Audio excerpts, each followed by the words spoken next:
જય શ્રી કૃષ્ણ વૈષ્ણવ. સુબોધિનીજી, page number 6, અધ્યાય 3. ભક્તિ, જ્ઞાન અને વૈરાગ્યનું સ્થાપન કરવા માટે હું પ્રયત્નપૂર્વક સુખદેવજીએ કહેલી શ્રી ભાગવતની કથા વડે ઉત્તમ જ્ઞાન યજ્ઞ કરીશ. પરંતુ એ મહાન યજ્ઞ જ્યાં આગળ કરવો જોઈએ તેવું સ્થળ બતાવો. વેદના પાર પામેલા આપ શ્રી ભાગવતનો મહિમા કહો. શ્રી ભાગવતની કથા કેટલા દિવસ સુધી તથા એમાં વિધિ શો કરો એ આપ મને કહો. કુમારો બોલ્યા, હે નારદ, વિવેક અને નમ્રતાવાળા, તમને અમે ભાગવતનો વિધિ કહીએ છીએ તે તમે સાંભળો. હરિદ્વારની પાસે એક આનંદ નામનું તટ છે. તે તટ ઉપર અનેક ઋષિઓ રહે છે. દેવ તથા સિદ્ધિ લોકો આ તટને સેવે છે. એ નાના પ્રકારના વૃક્ષો અને લતાઓથી ભરપૂર તથા નવી કોમળ રેતીવાળા છે.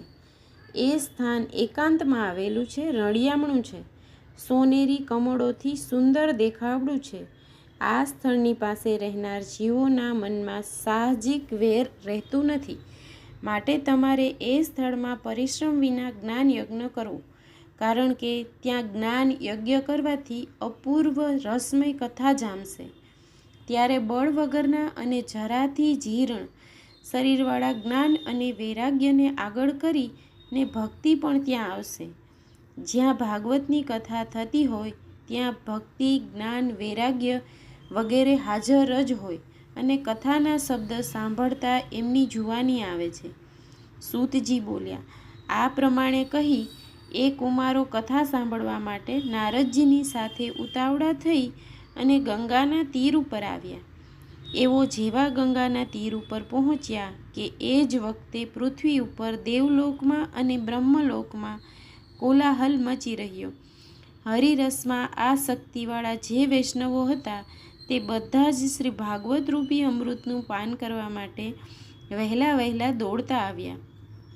ભૃગુ, વશિષ્ઠ, ચ્યવન, ગૌતમ, મેઘાતિથિ, દેવળ, દેવવ્રાત, પરશુરામ, વિશ્વામિત્રી શાકલ, માર્કંડેય, દુર્વાસા, પીપ્લાદ, યોગેશ્વર, વ્યાસ, પરાશર, છાયા, શુક, જાંબલી તથા જહનુ વગેરે મુનિઓ પોતાના પુત્રો, શિષ્યો અને સ્ત્રીઓ સાથે ઘણા જ પ્રેમથી ત્યાં આવ્યા.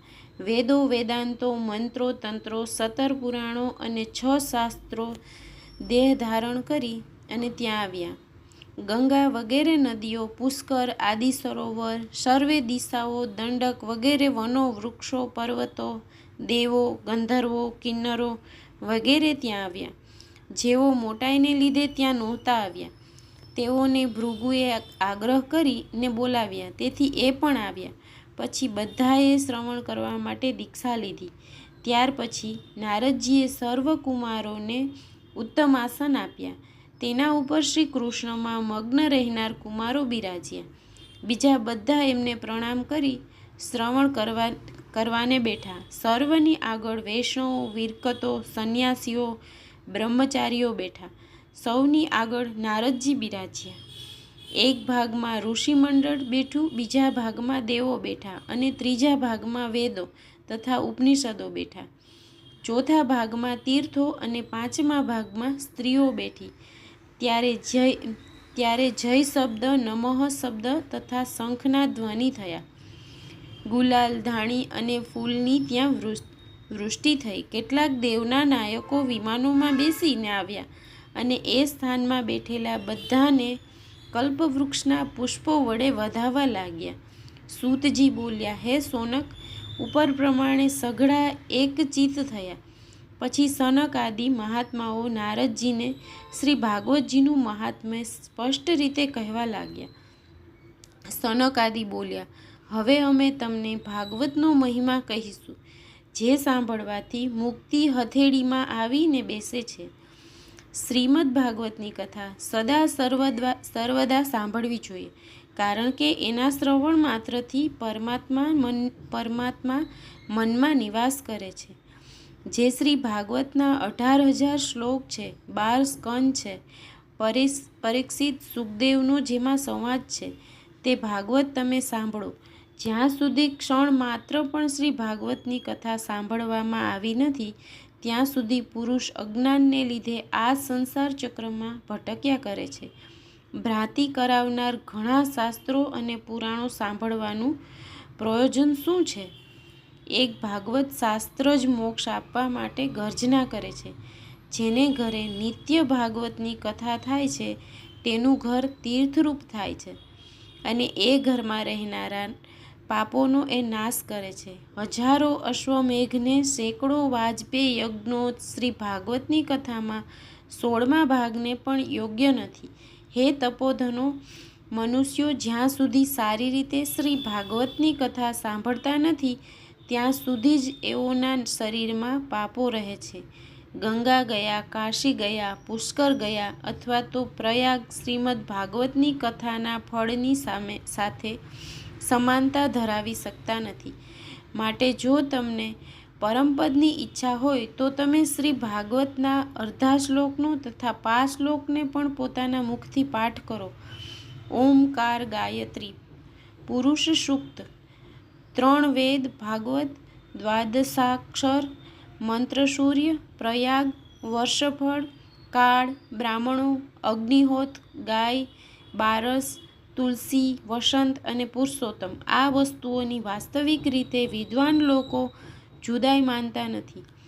જે પુરુષ નિત્ય ભાગવત શાસ્ત્રોનો અર્થ કરીને વાંચે છે તેના કરોડો જન્મમાં કરેલા પાપ નાશ પામે છે, એમાં જરા પણ સંદેહ નથી.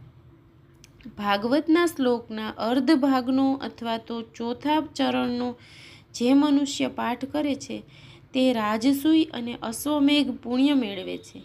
નિત્ય ભાગવતની કથાનું શ્રવણ, ભાગવતનું ધ્યાન, તુલસીનું પોષણ અને ગાયોની સેવા આ સૌ સરખા પુણ્યદાયી છે.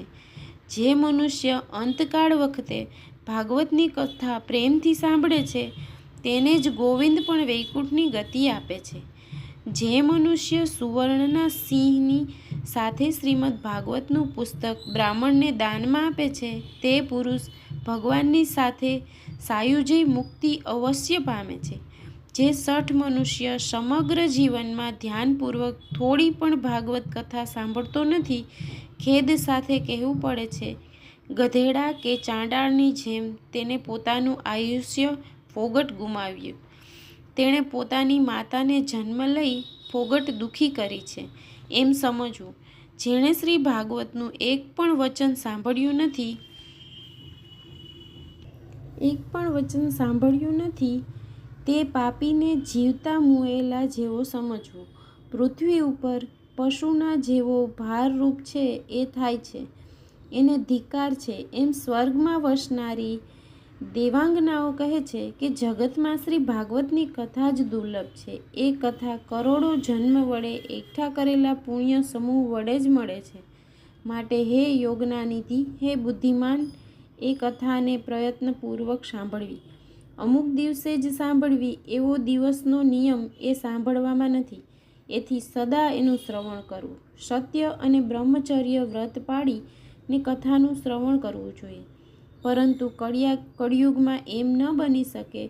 માટે સુખદેવજીની આજ્ઞા પ્રમાણે એમાં વિશેષ સમજવો, મનની વૃત્તિઓ જીતવી, નિયમપૂર્વક આચરણ કરવું, કથા શ્રવણ, દીક્ષા લેવી, આ બધી બાબતો લાંબા દિવસ પાળી ન શકાય.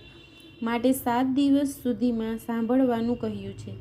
જે ફળ માઘ માસમાં નિત્ય શ્રદ્ધાપૂર્વક શ્રવણ કરવાથી થાય તે ફળ 7 દિવસ શ્રી ભાગવત સાંભળવાથી થાય છે એમ સુખદેવજીએ કહ્યું છે. મન જીતવાનું નથી, રોગ આવે છે, પુરુષનું આયુષ્ય ખૂટી જાય છે અને કળિયુગમાં દોષ ઘણા છે. આ કારણે 7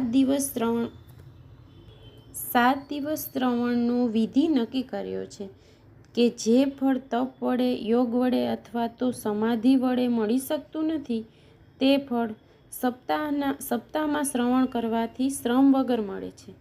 સપ્તાહ જ્ઞાન યજ્ઞો કરતાં અધિક ગર્જના કરે છે, વર્તના કરતાં અધિક ગર્જના કરે છે, તપના કરતાં અધિક ગર્જના કરે છે, તીર્થોના કરતાં અધિક ગર્જના કરી રહ્યું છે. વળી એ સપ્તાહ શ્રવણ વિધિ યોગ કરતાં, ધ્યાન કરતાં, જ્ઞાન કરતાં પણ વધી જાય છે. એની ગર્જના માટે વિશેષ શું કહેવાય? પણ એ તો સર્વ કરતાં વધી જવાની ગાજ્યા જ કરે છે. આગળનું આવતીકાલે. વલ્લભાધીશ કી જય.